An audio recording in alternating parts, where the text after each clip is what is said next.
Mengapa kita mesti peduli kepada Palestina? Satu, siapa yang tidak peduli Palestina, maka hilangkan satu surat dalam Al-Quran. Surat di juz yang ke-15, yaitu surat Bani Israel atau Al-Isra. Maka tinggallah surat Al-Quran itu hanya 113 saja. Maka hilanglah iman kepada Quran dalam dirinya. Yang kedua, mengapa kita peduli masalah Palestina? La yu'minu a'adukum. Kamu tidak beriman. Sampai kapan? Hatta yu'ibba li akhi. Sampai kau cinta, sayang kepada saudaramu. Orang Palestina bukan saudara satu negara, bukan saudara satu suku, tapi saudara karena la ilaha illallah Muhammadur Rasulullah. Alasan yang pertama, karena ada satu surat dalam Al-Quran. Alasan yang kedua, tidak diakui imanmu. Walaupun engkau ke Makkah bolak-balik, walaupun engkau rajin salat sunat, walaupun kau rajin doa tak tinggal, walaupun kau tidak pernah absen wirid Yasin, tapi kalau tak peduli kepada Palestina, maka tak ada guna iman dalam dirimu.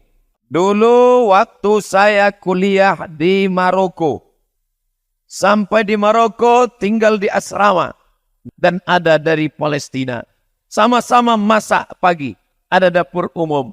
Ketika saya sedang memasak, datang orang Palestina. Abdul Somad, saudaraku sekarang di Palestina tidak bisa memasak. Saya tanya, kenapa? Karena minyak zaitun yang sudah diperas. Mereka makan minyak zaitun. Buah zaitun mereka makan. Minyak zaitun mereka makan. Masuk tentara Israel ke rumah nenek saya, ke rumah pakcik saya, ke rumah saudara saya. Mereka tendang itu tempat minyak zaitun. Tumpah. Kenapa mereka tidak membunuh? Karena orang Palestina tidak takut mati. Orang Palestina ingin mati syahid. Diadakan survei.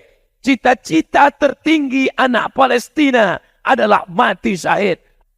Mereka tidak membunuh kami, Abdul Somad, karena kami tidak takut mati. Tapi tentara Israel masuk ke dalam rumah kami. Mereka tendang, pecahkan itu tempat-tempat minyak zaitun. Supaya apa? Supaya kami lapar. Supaya kami lemah. Supaya masjid tidak salat berjamaah. Supaya tidak ada yang berdoa kepada Allah. Itu yang mereka lakukan. Penjara terbesar di dunia bukan di Guantanamo, Amerika.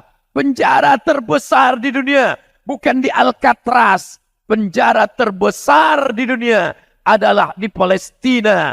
Mereka cari anjing-anjing lapar, herder. Tidak mereka kasih makan berhari-hari. Lalu mereka ambil orang Palestina. Mereka cambuk berdarah. Tumpah darahnya.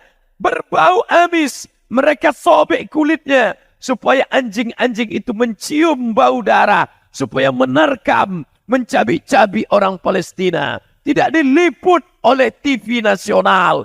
Tidak ditampilkan TV internasional. Kenapa? Karena kantor berita internasional bernama Reuters. Dan Reuters adalah punya Yahudi. Alhamdulillah, kantor berita kita masih menyuarakan Palestina. Koran-koran yang memberitakan Palestina, mudah-mudahan mereka dapat pahala syahid, insyaAllah.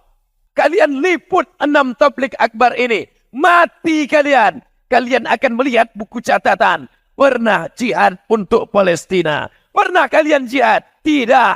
Pernah kalian ke Palestina? Tidak. Pernah kalian naik pesawat? Belum. Kenapa bisa dapat pahala? Karena kalian meliput acara siang ini. Buat besok di koran utama. Tunjukkan kepada dunia. Allahu Akbar. Berjuang engkau dengan HP-mu. Berjuang engkau dengan kameramu. Berjuang engkau dengan duitmu. Sama. Saya tidak ingin selesai acara ini tiba-tiba mendaftar mau ke Palestina. Jangan. Karena berangkat pun kalian ke sana belum tentu menyelesaikan masalah Palestina. Bisa-bisa bertambah pula masalah di Palestina. Tujuan acara ini supaya anak-anak muda peduli kepada Islam. Tapi yang paling penting adalah yang dibawa mati menghadap Allah, pedulimu kepada Palestina. Kalau kau tak ada rasa peduli di Palestina, padahal kau mati nanti, yang kau bawa adalah iman kepada Allah Subhanahu wa taala. Apa bukti iman? Bukti iman adalah peduli pada Palestina. Allahu Akbar.